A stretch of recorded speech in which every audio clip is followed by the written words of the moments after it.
Hey, good morning. Well, I was looking for something interesting that may have happened on the charts. And what I see this morning, and I'm assuming my data is right because I see it in the cues too, um, is an intra-week gap in the future. So where they stop trading for that short amount of time near the end of the day, and then they gapped up. You can see the gap there, and they kept going. So it was like institutions, traders just jumping all over themselves to to buy to cover, short covering, and just it was a gap and go even after it was kind of choppy, yesterday at the end of the day there, but then it gapped up and went. And so yesterday morning, I talked about this is where it should hold because there was this void. We looked at these overlapping bars, and I showed it to you on the 15-minute chart. And an initial pullback in the morning just stopped right there and went right back up again. And we had this wiggle around at midday, which was kind of crazy, and then it came back again. So now where does it go from here? Well, there's this resistance area right up here where it was rejected. What was that on the 30th, the end of the month? And as we'll see today, if it can get through it. We look at something subjective like the 20 MA. Can it get up there? I'm thinking no, because of this gap up. I look at that as, in a sense, it started the move from here. Now, it's up here, and to get that far today, as we know, anything's possible. I just don't think a bar of that size and magnitude is possible today. I think more likely it gets up near this 40, 80-ish area, which has got a little bit more to go. There's so far, on the hourly chart, no pullbacks whatsoever. There's a little bit of a rejection right here. You can see on the 5-minute that's going on. Came down relatively hard. George, I was wondering when I saw it if it was real. I don't know. So I'm not saying that it absolutely is, but I looked at the cues and it had the same thing. The data in eSignal historically is pretty reliable. I've been using this platform for probably 25 years or more, but it's not infallible. So, maybe look and trade anybody that's using TradeStation if they see that gap. But obviously, I see it. All right, so back to the factory work. Spiders. Where are they trading? Where'd they go up to? 404-ish, a little over 404, which puts it in the area of this topping tail bar. Right around here where there's this little congestion before it continued to move down. And so my best guess is even if it gets above here, it'll probably get rejected. And I think we're going to have, could be a relatively wide trading range today. Most interesting will be to see if this actually holds the turn. Where does this end the week? Does it end with this green bar? And then as we go into next week, because of how this came down, which is, you can see, the big bar, the fat Powell comment here, and how that came down, and the depth of this retracement.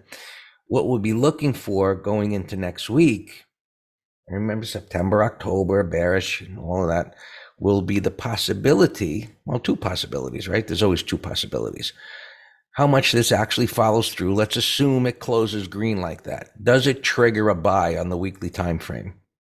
Meaning it has to trade above a prior bar's high. And if it does that, does it turn into a failed buy setup, which will drive it all the way down to this area? So that, that'll be next week. We'll see how that plays out. For now, does it hold on to this gain today? Does it hold on to this gap up? Does it stay within this trading range? Considering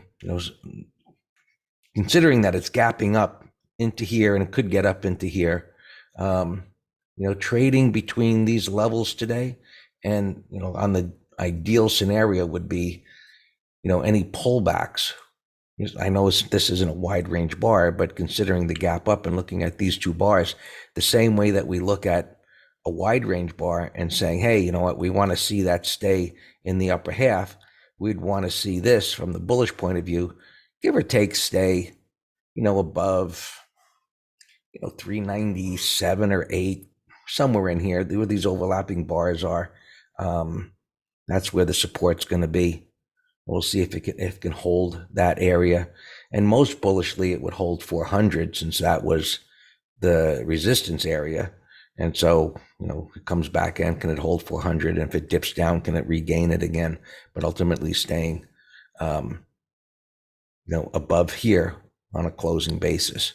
And certainly not closing below yesterday's low, because that would be a negated gap for sure, and a big red bar would look pretty nasty.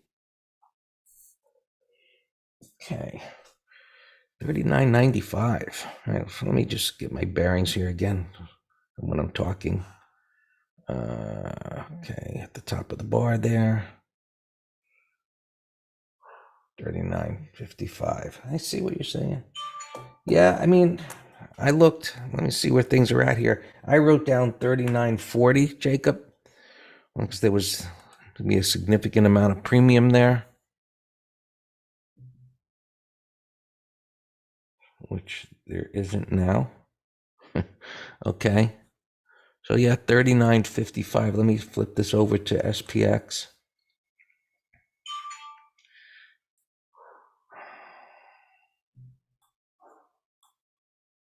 What's yesterday's low? 44. All right, it's below the open. And it would have to travel all the way back down here. I think that's good. I mean, look, there's always what if, right? Which there's really no reason to be thinking what if, just not for too long anyway. It's a starting point. But, the probability of going down there, being up where it is and we look at ranges of bars and so on. Could it get down there? They'd have to aggressively sell the gap up and, keep pushing it. So I would think it's a safe area. If it starts coming down right at the open, and we saw, I'll just go back to this for a moment. We saw this rejection here, and if it breaks the futures, if they break below these pivots right here, we could see levels a little below that area, increase in premiums with 39.50. I guess this is coming down a little bit. 39.50 is beginning to come up. So we'll see. There's still, 18 minutes to go before the open. But, somewhere in here should be the no-brainer for today. And we always look for the no-brainer. And on the upside, I had written down earlier 40.95, which may seem, why go there today, since we're starting off in a very bullish mood. 55. You can see it's 70 by 80.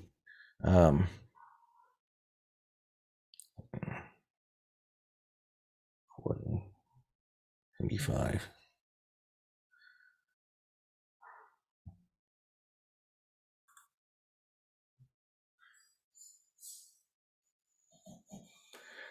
I don't see it getting up there today. Just a gap up and go, getting all the way up there.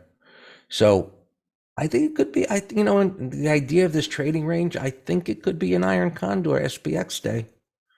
I'm just going back, look again. Yeah, 95, 40.95, which is just below 4,100, which is going to be a big sticking point anyway. So, there you got the two levels. All right, now this gap. Now, my data shows it the same in the Qs, NASDAQ futures. And, there's the same reference point where prices were rejected. And I think it stays within this range today. YM same got the same gap. This one has been the laggard. And look, these are nothing more. Even though this looks pretty darn good, we'll see what it looks like by the end of the day. This is bearish trend. This isn't a downtrend. It's a bear market bounce. So, um, this would be where normally it would turn, somewhere in this area. This is where it would turn and head back lower again. I'm not getting, all hyped up here about this bounce. I mean, the internals did line up, supporting that about some type of a bounce, and we got some type of a bounce. It was at, into some support here. So there you have it. Now, this is impressive. Wow.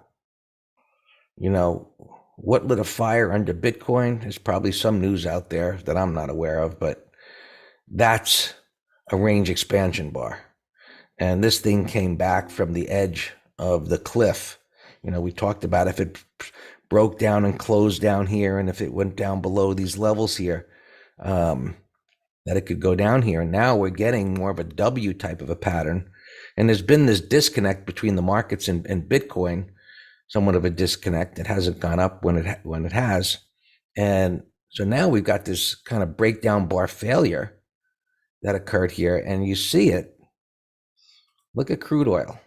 So, and I'm showing you this because now you've got all these others coming out where, hey, inflation based on oil is backing off. And now you've gotten this breakdown that's turning into a breakdown bar failure. And so the idea of the wide range bar and then the inside bar should be a 1, 2, 3 follow through lower. But this is taking out the high of the inside bar, and it's almost to the top of the bearish breakdown bar, which is wide.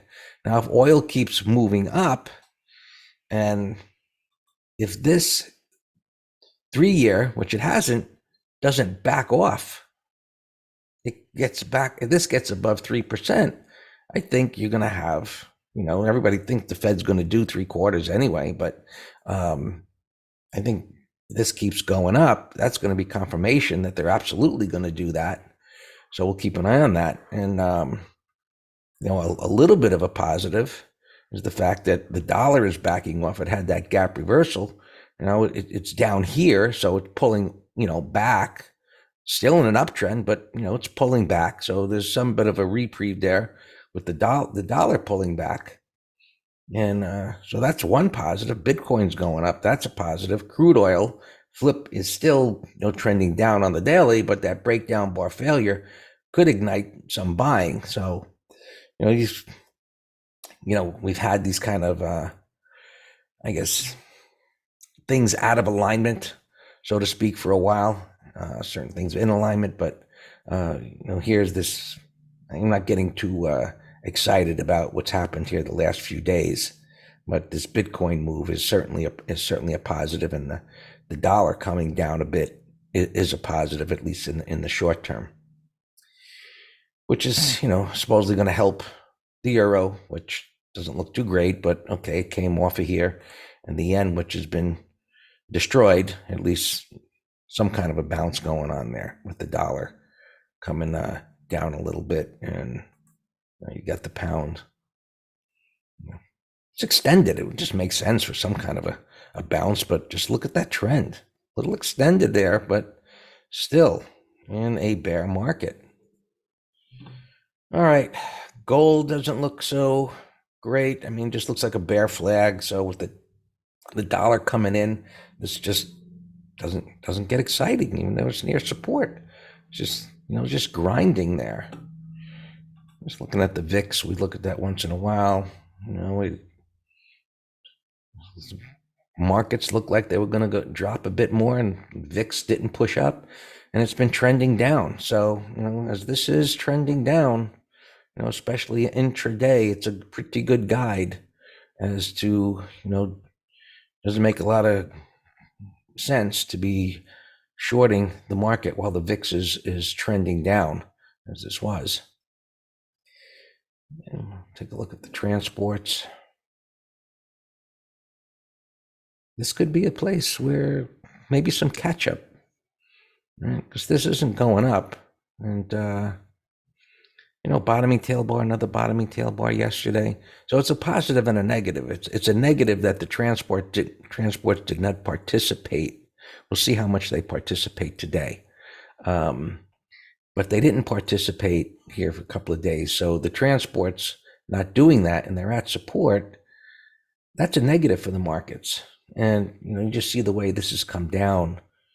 So I guess the short answer to that long commentary is that, this bounce, I think it will be short-lived. Whether that, we'll see how that unfolds as to what happens next week. But you can't get too bullish on the market when the transports look like this. Well, Dan, IYT is 50 stocks. So, I don't even understand why there's 50 stocks in IYT. And I mean, the main thing is this. And so you've got other stocks that are not in the transportation index that are in IYT that can help influence this. So the reason why it looks better, you'd have to look at all of those individual stocks. So, which is kind of like market manipulation in some sense, why there's 50 in here. I don't know. You look at the Dow ETF, there's the same stocks. So I don't have the answer as to the reasoning for that, but why they're different and why there's so many, 12 versus 50. But there's the reason why this looks different than the cash transports. Yeah, Jarvis is telling me the ECB raised 75 basis points. Do you see? I have no idea what the Fed's going to do. I mean, do I see them raising 100? I think it would be positive if they did. The market would probably drop initially if they did do that, but it would really show their seriousness about curbing this inflation. And if that pain comment, it would show his seriousness. I think it would be respected. The fact that Powell was so disrespected with the transitory comment. So, maybe being that aggressive, but we'll see. Historically, they're not.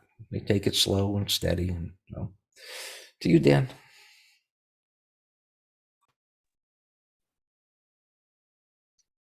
Morning, happy 0GTE day.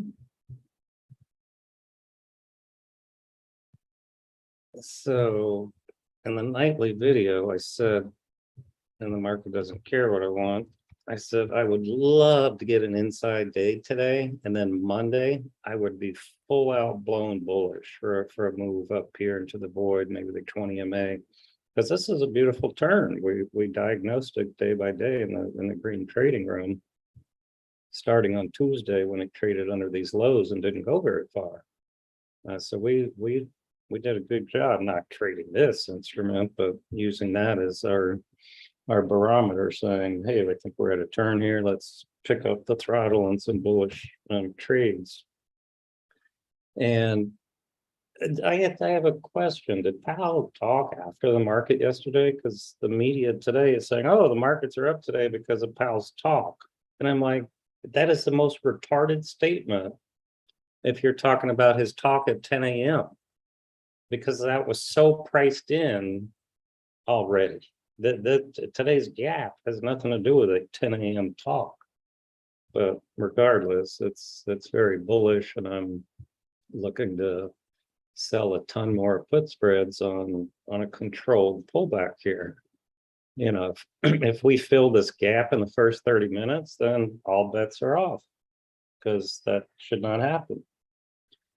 So bullish, but it's going to be harder to get on board things here. We're pretty loaded though, in bullish positions. We did 3 earnings trades, and all 3 are working great. We did Kroger here, 45.5, way the heck down here. At first, it was gapping over this red bar, in which case I'd be looking to do another one. Now I'm going to put that in a window. That's a nice gap. Kroger, we did Zulu Sierra. And I'm going to start to put together a seminar of how we do these, but we've been pretty active this season in the green trading room, and pullbacks to support far away. I forget which one we did on this, the 120s maybe. And we did Daku. It's in a downtrend, I see it. But we did the 42.5 puts for 71 cents. I mean, that's a very high probability calculated trade. So that one's working. So all three of those are doing good. I got a huge watch list here. Yeah, definitely. Yeah, yes. I mean, it's going to be difficult on everything, Thomas, to deal, with this opening gap. But we're going to have a monster watch list. I like Amazon better than Nvidia because you're just trading a bounce and a downtrend. Whereas I like these trades that are turning at the 50 better in an uptrend with, look at that, a weekly buy setup. So this is a fantastic setup for put spread and a directional. Again, the gap up's going to mess it up a little bit.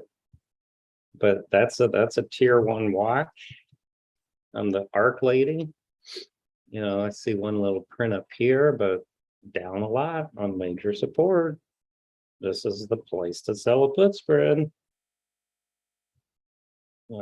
That's why I looked at IYT. Same thing. We got a bullish turn here and a buy setup on the weekly. These are all over the place. So that's a put spread watch. Liminar had earnings, no pattern out. AOUT earnings gapping down. You're a dog. ABM earnings. Here's another bullish turn, not only at the 50 and the 200. A little bit of a light volume buy setup, so that looks good. That looks good. Looks good. URA. Yeah.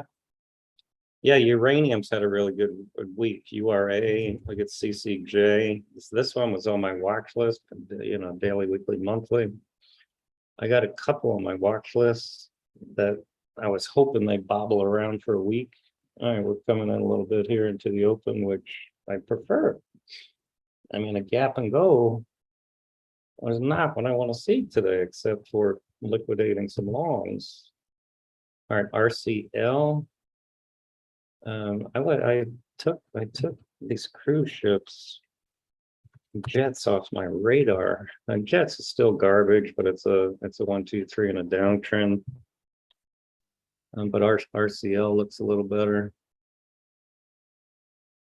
So we're going to try to sell a put spread on that too. And the ARC lady Q.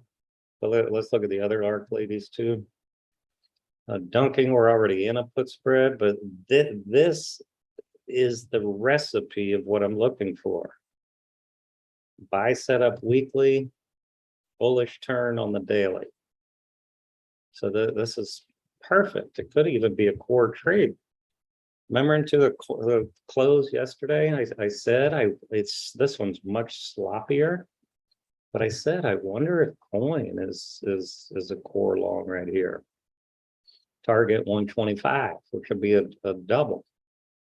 I'll take a double on a core long. It's sloppy, but the daily, weekly are telling me here's the place to do it. So now the only problem is it's gapping up $6. So that's screwing up my trade. I gotta wait. I'm not chasing. Get rid of Kroger. There's the ARC lady we talked about. URG, another little uranium stock, acting well.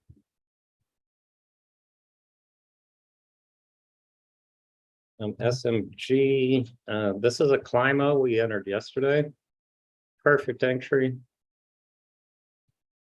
Snow we're already in, but here's another one. Bullish turn at the 50. Now the weekly is not a buy setup, but this is a candidate to sell another put spread. Yeah, remember we said into the close, Riot and Mara were both on my list yesterday into the close. Yeah. My two best fangs are for a bounce or put spread, Microsoft and Amazon. Amazon's the best. So let's keep an eye on that. I noticed ALK is a 1, 2, 3. That's Alaskan Airlines. Little bottoming tail, nice reversal at the 50. I looked at puts, but they're spready, and there's our coin, there's Mara Riot. MEIP had earnings, little penny stock, no interest. ABM, I talked about. AOUT, we looked at. Lake, it's a dog. Let's see, that's a Climo with no potent reversal. Let me add that to my list because I think I'm going to do the trade review this week. Talking about Climos.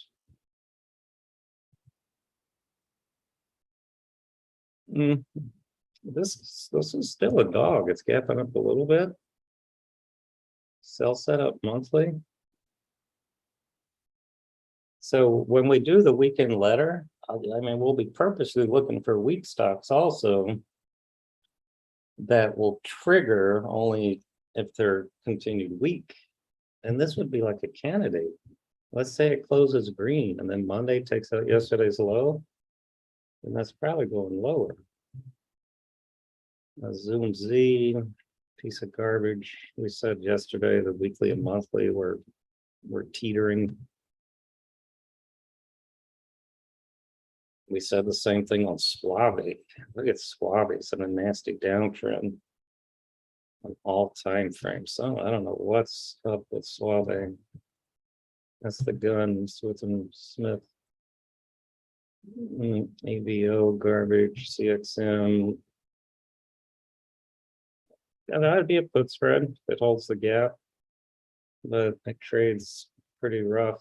RH, I was trying to sell puts on this yesterday into earnings, but they were way too spready, and it's opening flat, so that would be a pure volatility crush. On Daku here. All right, so we're short puts on this. Let's see. I didn't hear any bells. Oh no, Daku. Yeah, no, Daku I'm bidding